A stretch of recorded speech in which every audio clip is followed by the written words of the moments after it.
بعد عامين من الانتظار أخيراً أصبح لدى محبي ماي دريس أب دارلينج شيء مثير يتطلعون إليه. في وقت سابق اليوم كشفت تسريبات من مجلة يونغ جين جين التابعة لشركة سكوير إنكس أن الموسم الثاني المرتقب من الأنمي مقرر عرضه في عام 2025.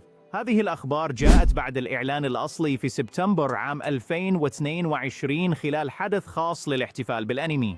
في ذاك الوقت تم الكشف عن عرض دعائي تشويقي ورسمة حصرية من مبتكر المانجا شينيتشي فوكودا، تأكيد أن قصة مارين وجوجو ستستمر. ماي دريس أب دارلينج مستندة إلى مانجا شينيتشي فوكودا اللي بدأت نشرها في مجلة يونغ جانغان في عام 2018. منذ ذلك الحين اكتسبت السلسلة شعبية كبيرة حيث تجاوزت 12 مليون نسخة في التداول عبر 14 مجلداً.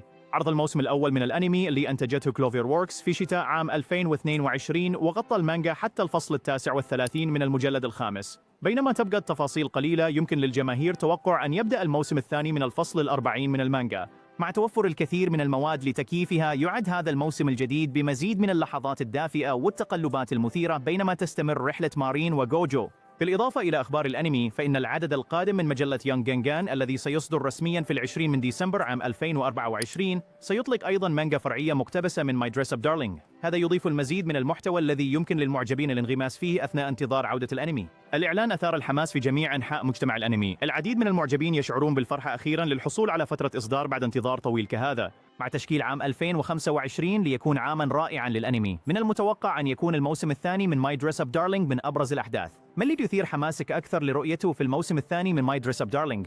هل تتطلع إلى المزيد من مغامرات مارين في الكوسبلاي أم نمو جوجو كصانع؟ دعنا نعرف آرائك في التعليقات أدناه، ولا تنسى الإعجاب بهذا الفيديو ومشاركته مع زملائك من عشاق الأنمي والاشتراك في ديلي أنمي للحصول على آخر التحديثات عن برامجك المفضلة. شكراً لمشاهدتك. هذا هو سيفان، أراكم في الفيديو القادم.